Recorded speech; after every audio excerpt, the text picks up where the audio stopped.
안녕하세요. 여러분의 마음 경험을 디자인하는 멘탈 경험 디자이너 조명국입니다. 자존감의 핵심은 자기 자신을 얼마나 소중하게 생각하고 괜찮은 존재로 바라보느냐에 달려 있습니다. 여기서 스스로에 대한 생각과 관점은 단순히 자기 자신에게만 영향을 미치는 것이 아니고 다른 사람의 태도와도 연결됩니다. 그리고 그 사람들의 태도는 또다시 나에게 영향을 미치게 되죠.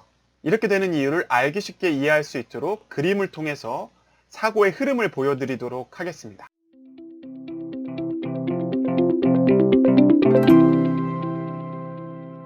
처음에는 자기 자신에 대한 왜곡된 신념이 자리 잡고 있습니다. 나는 약점이 많고 부족함이 많은 사람이야 라고 스스로를 생각하는 거죠. 그렇게 되면 걱정과 두려움이 마음속에 늘 자리 잡게 됩니다. 다른 사람들이 이렇게 부족한 나를 좋게 볼 리가 없어 라고 생각하는 거죠.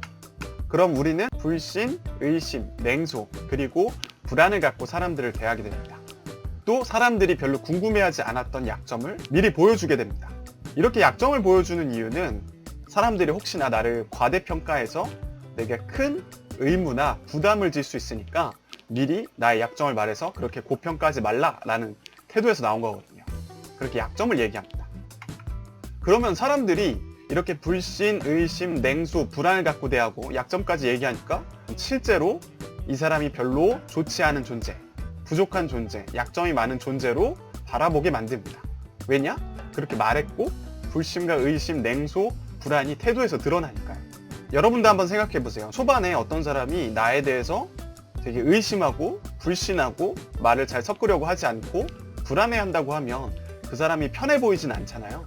그러면서 나도 이 사람이랑 좀 별로 친해지고 싶지 않다라는 생각이 들기 마련이죠. 그래서 실제로 상대방은 나에 대해서 부정적인 생각과 더불어서 행동을 하게 되고 나는 그 행동을 바라보고 나는 정말로 사람들에게 인기가 없구나.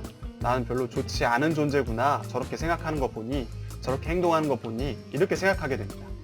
결국 이게 어떻게 되냐면 왜곡된 자기인식을 더 강화시킵니다. 사람들은 실제로 나를 좋아하지 않는 게 확실해 보이고 그런 거로 나는 부족하고 약점이 많은 존재가 맞구나 라고 생각하게 되는 거죠. 이 과정을 통틀어서 뭐라고 하냐면 자기 충족적 예언이라고 합니다. 그러니까 내가 그렇게 생각했기 때문에 그 생각이 행동으로 나타나고 그 행동을 본 상대방이 실제로 나를 부정적으로 생각하게 만들고 그로 인해서 다시 그 신념을 강화하는 과정, 그거를 자기 충족적 예언이라고 하는데요. 이건 매우 부정적으로 돌아갈 때의 예시입니다. 만약에 여러분이 자존감의 문제로 어려움을 겪고 있다면 이 과정을 비슷하게나마 겪었을 가능성이 높아요. 이걸 반복해서 겪으면 계속 계속 자기에 대한 부정적인 인식이 자리 잡게 되고 이건 또다시 자기 실현적 예언을 만들어냅니다. 그래서 우리가 해야 될 건 뭐냐? 왜곡된 자기 인식을 날려버려야 된다는 거죠. 그게 잘못됐고 잘못된 인식이다라는 걸 알아야 되는 거죠. 반대로 자존감이 높은 사람들의 자기 충족적 예언도 있습니다. 한번 살펴보시죠. 정상적인 자기인식 혹은 왜곡되지 않은 자기인식은 대략 이렇습니다. 난 부족한 점도 있을 수 있지만 괜찮은 부분도 있어 라고 생각하는 거죠. 이 생각은 적당한 자신감으로 나타납니다. 어떤 자리에 나가서도 뭐 좋게 보겠지 뭐. 실제로 제가 갖고 있는 생각이에요. 어떤 새로운 모임에 나가더라도 그냥 사람들이 나를 부정적으로 생각할 거라고 생각하진 않아요. 그냥 좋게 보겠지 혹은 나쁘게 보진 않겠지 정도로 생각하고 나갑니다. 이런 생각을 갖고 있으니까 다른 사람을 대할 때도 그냥 편하게 혹은 긍정적으로 좋은 감정을 가지고 대하게 됩니다. 그럼 사람들이 어떻게 대응하겠어요? 제가 긍정적으로 대하면 그 사람이 꼬인 사람이 아닌 이상 그냥 보통 혹은 긍정적으로 대해줄 가능성이 높습니다. 이렇게 생각하면서 말이죠. 이 사람 뭐 괜찮은 사람이구나. 그래서 상대방 그 생각을 갖고 나에게 긍정적이거나 이제 보통의 행동을 하기 마련이겠죠. 그러면 나는 그 사람의 태도를 보고 그 사람의 어떤 호의를 보고 이 사람이 나한테 긍정적으로 행동하는 걸 보니 내가 꽤 괜찮은 사람일지도 모르겠다라는 생각을 갖게 되죠. 그래서 결국 다시 인식을 강화하게 됩니다. 여기서는 그냥 나쁘지 않겠지라는 기본 인식에서 더 나아질 수도 있어요. 요거 같은 경우. 사람들이 나한테 잘해주네? 내가 진짜 더 괜찮은 사람일지도 모르겠다라는 긍정적인 자기인식을 만들어내는 거죠. 또 이것도 계속 반복될 수 있는 과정입니다. 어떻게 해서 내가 자기에 대한 인식을 좋게 만듦으로써 이 과정이 계속 반복되고 강화된다고 볼 수가 있겠죠.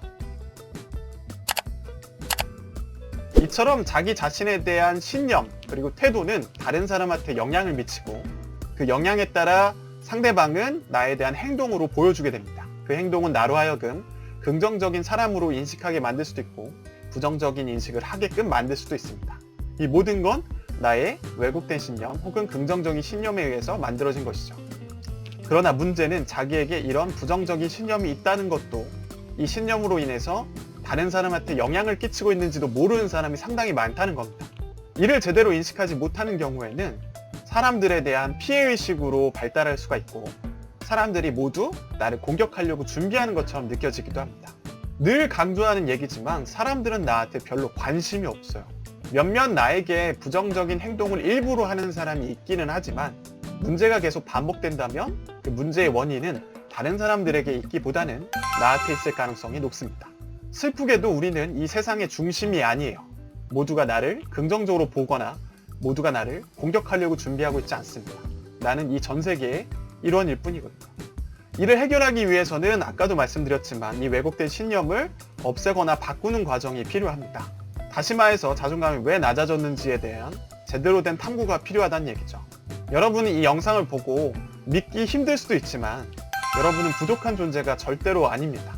단지 그렇게 왜곡해서 인식하고 있을 뿐이죠. 저는 긍정적인 생각을 가지라는 것이 아닙니다. 제대로 된 현실적인 시각을 가지라는 거죠. 우리는 과거에 다소간 부족한 시절이 있었을지도 모릅니다.